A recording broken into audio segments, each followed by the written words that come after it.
Hi, I'm Tim. Welcome to our channel and thanks for logging on. Today we're discussing the Ball Conductor Chronograph Classic Limited Edition. You can see this dramatically vaulted limited edition of 1,920 pieces in steel on our website.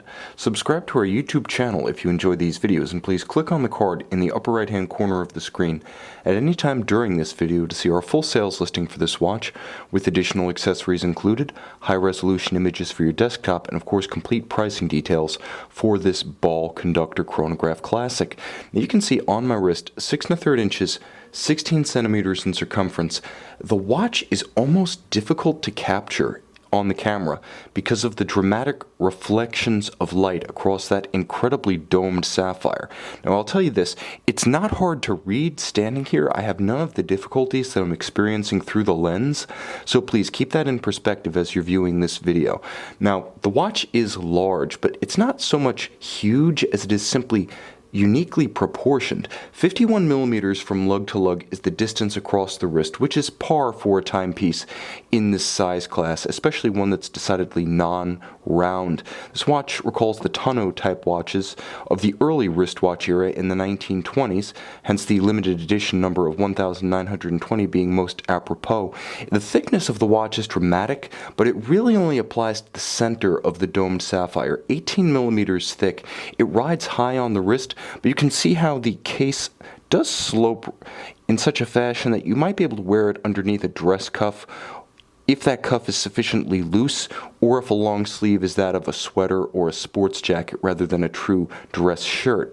Now in terms of distance across the wrist, from 3 o'clock to 9 o'clock, not including crown or pushers, it's about 39 millimeters.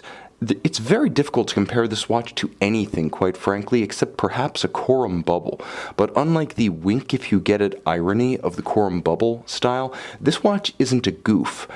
It's not a postmodern statement, rather it's just a very creative way of making a statement with sapphire and steel, and it's very effectively executed.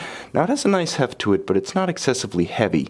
You'll also note that it features very short lugs, and they downturn rather sharply such that it does sort of drape itself over the wrist. Easy to wear on a smaller wrist, I'd say 14.5 centimeters. You should still be able to wear this watch with security and style. The strap is substantial, minimally bolstered, nevertheless it has a feeling of body and substance and size, thickness and heft to it. Part of that may be due to the unusual small rectangular scale alligator cut. The leather has a distinctive character to it aesthetically and physically. The edges are folded, the stitch is a monotone, it's more of a light brown than a dark brown, and it's paired with a rather dramatic, highly stylized pin buckle. It still works as a pin buckle, but I like the fact that it's not a default design. This is an easy aspect of watch to simply overlook and phone in, and Ball's designers did not. Now the dial of the watch is a matte granulated black. It has a grainy texture, there's no sunburst, there's no metallic. What it really is a beautifully glare-proof surface on which to mount Ball's signature tritium tracer tubes. Now the tubes are self-powered, which means that this one provides its own luminescence. You could put it away in a locker for a year, pull it out in pitch darkness, and it would still be glowing. That's the difference between Luminova, which is a paint that needs to be charged up, and these gas-filled tritium capsules. Now the watch is a chronograph, and it features a movement that is essentially a Valjoux 7750 finished with a little bit of premium character. The screws are blue, some surfaces are polished, there's a nice engine-turned perlage across the rotor itself, and everything's generally nice, visible, and fun. As an entry-level mechanical watch or perhaps a daily driver, this is a great choice because, quite frankly, it's not too involved, and yet you get the essential mechanical watch experience with the toughness of the Valjoux 7750 and its 42 to 44 hour power reserve. It has 50-meter water resistance as encased in this watch, which is more impressive than it sounds because of the dramatic shape of this sapphire and the simple fact that non-round sapphires are tough to make water resistant. Now it beats away at 4 Hz, which is a modern beat rate, and the crown, when it is pulled out, does halt the balance, hacking the balance and stopping the seconds so you can synchronize to a reference time, and there is a bidirectional quickset for the useful day-date window.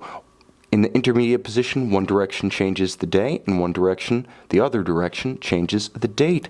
This is a handsome, legible, and very different watch. It's not one that you're going to see every day, and not just this particular model being a limited edition, but a watch like this. Unusual, a little bit exhibitionist, and definitely different from the mainstream of even Ball's production. This is a handsome, one might even say provocative watch. Luxurious enough to be a high-end timepiece that you can wear with almost anything, but durable enough to be your daily driver. You can see it and you can buy it on our website.